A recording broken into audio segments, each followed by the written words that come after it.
आंखों से इतिहास बनते देखिए। लैंडर मॉड्यूल के गड़गड़ाहट से सुन सकते हैं कि आप अपनी स्क्रीन पे देख सकते हैं कि हम चांद के जिस हिस्से पर कोई नहीं पहुंच पाया, वहां अब भारत पहुंच गया है।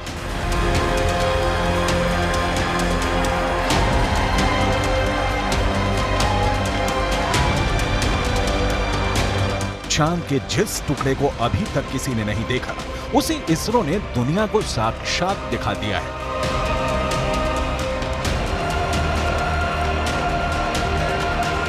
यह मुमकिन हो सका है चंद्रयान 3 के चांद के दक्षिणी ध्रुव पर सॉफ्ट लैंडिंग से।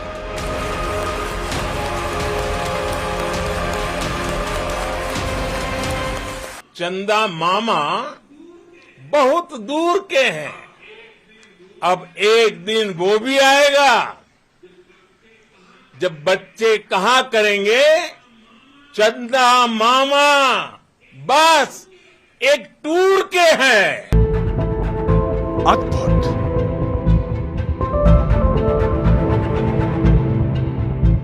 अविश्वसनीय,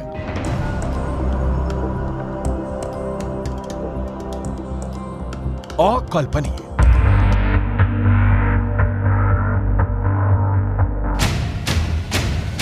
चांद के दक्षिणी ध्रुव पर सॉफ्ट लैंडिंग करने वाला भारत दुनिया का पहला देश बन गया है।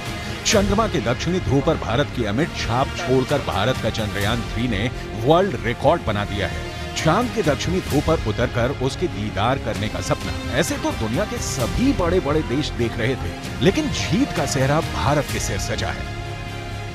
भारत चंद्रमा के उस दक्षिणी ध्रुव पर पहुंचा है जहां आज तक दुनिया का कोई भी देश नहीं पहुंच सका। अब आज के बाद से चांद से जुड़े मिथक बदल जाएंगे,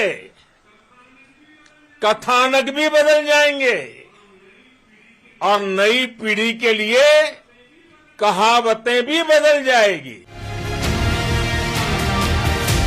इसरो के मिशन कंट्रोल रूम में तालियों की गड़गड़ाहट के बीच चंद्रयान 3 का लैंडर विक्रम चांद के दक्षिणी ध्रुव पर उतर गया है।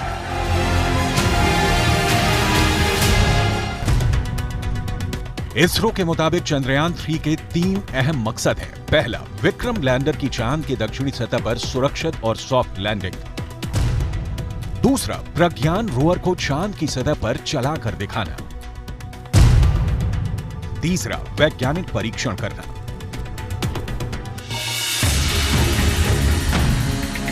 चांद के दक्षिणी ध्रुव की धरती पर दस्तक देना, यह एक ऐसा प्रोजेक्ट था जिसे ना तो अमेरिका का नासा पूरा कर सका, ना यूरोपियन यूनियन की स्पेस एजेंसी कर पाई। चीन तो सिर्फ सपना ही देखता रह गया। रूस का सफर आखिरी मुकाम से पहले धड़ाम हो गया, लेकिन भारत का चंद्र मिशन अब विश्व विजयी अभियान बनकर सामने आया है। धरती से 3,84,000 किलोमीटर की दूरी तय करके चंद्रयान 3 का लैंडर विक्रम चांद के उस दक्षिणी ध्रुव पर पहुंच गया है जो रहस्यों से भरा है, जिसके सच से अभी पूरी दुनिया अनजान है। भारत के उदयमान भाग्य के आह्वान का है। अमृत काल की प्रथम प्रभा में सफलता की ये अमृत वर्षा हुई है।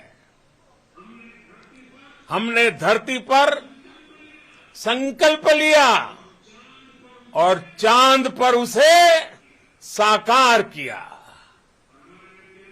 और हमारे वैज्ञानिक साथियों ने भी कहा, India is now on the moon. आज हम अंतरिक्ष में नए भारत की नई उड़ान के साक्षी बने हैं। नासा का दावा है कि चांद के दक्षिणी ध्रुव पर बर्फ है। कई तरह के प्राकृतिक संसाधन भी हो सकते हैं, लेकिन दुनिया अब तक हकीकत से वाकिफ नहीं है।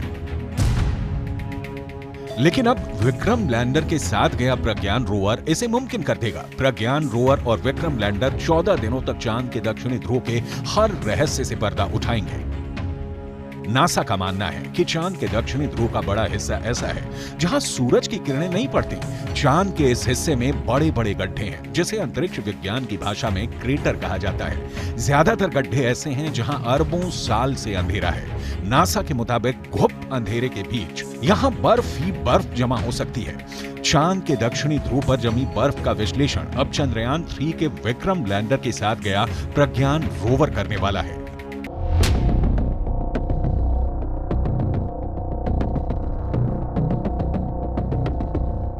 प्रज्ञान रोवर APXS से लैस है। APXS यानी alpha particle x-ray spectrometer. APXS चंद्रमा की सतह की मौलिक संरचना की जानकारी जुटाएगा। यह चांद की सतह पर केमिकल और मिनरल का अध्ययन करेगा। वो चंद्रमा के दक्षिणी ध्रुव की सतह की रासायनिक संरचना का पता लगाएगा। वहीं रोवर में लगा लिप्स यानी laser induced breakdown spectroscope landing site के आसपास की चांद की मिट्टी और चट्टानों में मैग्नीशियम और एल्यूमिनियम जैसे रासायनिक तत्व किस अनुपात में मौजूद हैं, इसका विश्लेषण करेगा। रोवर जो डेटा इकट्ठा करेगा उसे लैंडर के पास भेजेगा। लैंडर उसे प्रोपल्शन मॉड्यूल के पास भेजेगा। प्रोपल्शन मॉड्यूल में एस बैंड ट्रांसपोंडर भी लगा है जिसका सीधा संपर्क इंडियन डीप स्पेस नेटवर्क के पास रहेगा।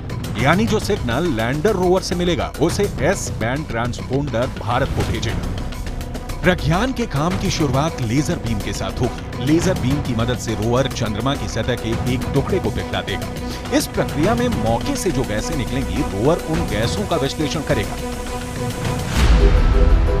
अंदाजा ये भी है कि चांद के दक्षिणी ध्रुव पर अरबों सालों से पानी बर्फ के रूप में जमा हो सकता है। अगर चंद्रयान 3 के रोवर ने इसकी पुष्टि कर दी तो चंद्रमा पर जीवन की संभावनाओं से जुड़े सटीक संकेत मिल सकते हैं। अगर संकेत सकारात्मक रहे तो चांद पर इंसानों की बस्ती बसाने का सपना भी साकार हो सकता है। बड़ा सवाल है, चांद पर कैसे बसेगी इंसानों की बस्ती? चांद पर बसे शहर का नजारा कैसा दिखेगा? क्या चांद की जमीन पर भी धरती जैसी फसल लहराएगी? क्या चांद की धरती पर खेती मुमकिन है?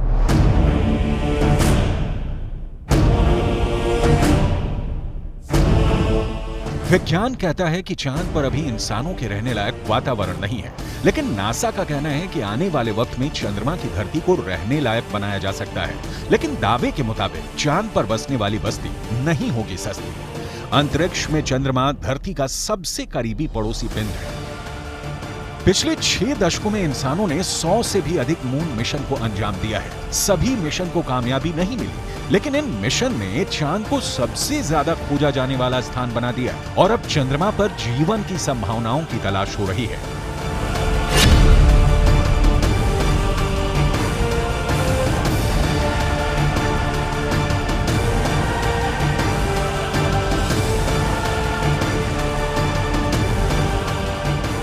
अभी तक चंद्रमा से जुड़ी कई हैरान कर देने वाली जानकारियां सामने आई हैं। दावा किया जाता है कि चंद्रमा की मिट्टी में कई तरह के खनिज हैं। चांद की सतह पर पानी होने के भी सबूत मिल चुके हैं। वैज्ञानिकों का मानना है कि चांद पर जीवन के सबूत भी मिल सकते हैं।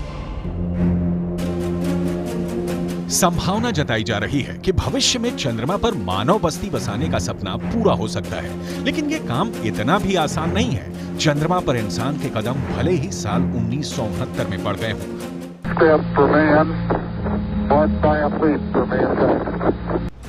लेकिन कड़वी सच्चाई ये भी है कि 1972 के बाद से किसी भी अंतरिक्ष यात्री ने चांद पर कदम नहीं रखा। जब से इंसान ने चांद पर कदम रखा है तभी से वहां इंसानी बस्ती बसाने की चर्चा चल रही है। 1972 से अभी तक 51 सालों में कई मून मिशन भेजे गए और उससे जो जानकारी हासिल हुई उसके बाद से अब चांद पर मानव बस्ती का सपना जल्द आसान हो सकता है, लेकिन ये बहुत अधिक खर्चीला भी हो सकता है। क्योंकि अगर चंद्रमा पर कॉलोनी शुरू करने के लिए धरती से सामान भेजने होंगे तो ये काफी महंगा साबित होगा। एक अनुमान के मुताबिक सिर्फ 100 लोगों के लिए चांद पर जरूरी सामान भेजने के लिए करीब 1.25 लाख करोड़ रुपए का खर्च आएगा। ऐसे में अगर चांद पर इंसान को रहने लायक बस्ती बसानी है तो सबसे पहले रोटी, कपड़ा और मकान जैसी बुनियादी जरूरतों को पूरा करना होगा, जिसमें सांस लेने के लिए हवा, पीने के लिए पानी, पेट भरने के लिए खाना, हवा के दबाव से लैस रहने लायक जगह और रोशनी के लिए बिजली जरूरी होगी। दावा है कि इनमें से ज्यादातर जरूरतों को चांद से ही पूरा किया जा सकता है। चंद्रयान 1 की मदद से चांद पर पानी होने की पुष्टि हो चुकी है। पानी की खोज के बाद इसरो अब चांद पर जमी बर्फ का विश्लेषण करने में जुटा है, चांद की सतह की बनावट को समझने में लगा है। नासा के मुताबिक चांद के दक्षिणी ध्रुव पर बर्फ है। बर्फ के साथ साथ वहां दूसरे प्राकृतिक संसाधन भी हो सकते हैं। साल 1998 में नासा ने मून मिशन के तहत ये बताया था कि दक्षिणी ध्रुव पर हाइड्रोजन है। नासा का दावा है कि अधिक मात्रा में हाइड्रोजन होने की वजह से वहां बर्फ होने की संभावना है। इसके अलावा चांद के दक्षिणी ध्रुव पर बड़े बड़े पहाड़ और कई गड्ढे हैं। ज्यादातर गड्ढे ऐसे हैं जहां अरबों साल से अंधेरा है। अमेरिका के नासा के मुताबिक घुप अंधेरे के बीच यहां बर्फ का जमाव हो सकता है। अंदाजा यह भी है कि चांद के दक्षिणी ध्रुव पर अरबों सालों से पानी बर्फ के रूप में जमा हो सकता है। अगर चंद्रयान 3 का लैंडर और रोवर चांद पर बर्फ की मौजूदगी की पुष्टि कर देते हैं तो वहां मानव बस्ती बसाने की संभावना और बढ़ जाएगी। हालांकि इससे पहले भी चंद्रमा की सतह पर पानी होने के संकेत मिले थे। चांद के छाया में रहने वाले हिस्से में पानी के होने के संकेत मिल चुके हैं। वैज्ञानिकों को चांद के उस हिस्से में पानी होने के साक्ष्य भी मिले हैं जहां सूर्य का सीधा प्रकाश पड़ता है। ऐसे में अगर चंद्रयान 3 चांद के दक्षिणी ध्रुव पर पर्याप्त बर्फ होने की पुष्टि कर देता है तो चांद की सतह पर मौजूद बर्फीले पानी से इंसानों की बस्ती और चंद्रमा पर अर्थव्यवस्था के लिए आधार को तैयार करने में मददगार साबित हो सकती है। आइए रसायन विज्ञान की भाषा में समझ लेते हैं कि ये कैसे मुमकिन हो सकता है। रसायन विज्ञान में बर्फीले पानी का रासायनिक सूत्र होता है H2O। पानी एक एक अणु में हाइड्रोजन और ऑक्सीजन 2:1 के अनुपात में मौजूद होता है, यानी पानी के एक अणु को हाइड्रोजन और ऑक्सीजन में तोड़ा जा सकता है। H2O = H2 + O2, यानी पानी की मौजूदगी में चांद पर सांस लेने के लिए ऑक्सीजन बनाना आसान है। वहीं पानी से हाइड्रोजन और ऑक्सीजन को अलग करके ईंधन के तौर पर इस्तेमाल कर सकेंगे। साथ ही साथ पानी से चांद पर बिजली भी तैयार की जा सकती है। साफ है, चांद पर मौजूद पानी कई समस्याओं का समाधान हो सकता है। पानी के इस्तेमाल से सिंचाई के लिए खेती का काम भी आसान किया जा सकता है, क्योंकि चांद पर इंसानों की बस्ती को लेकर रिसर्च कर रहे वैज्ञानिकों को तब बड़ी कामयाबी मिली थी जब चांद की मिट्टी में पौधे उगाए गए। अपोलो 11 मिशन के दौरान करीब 22 किलो सामान चंद्रमा से लाया गया था।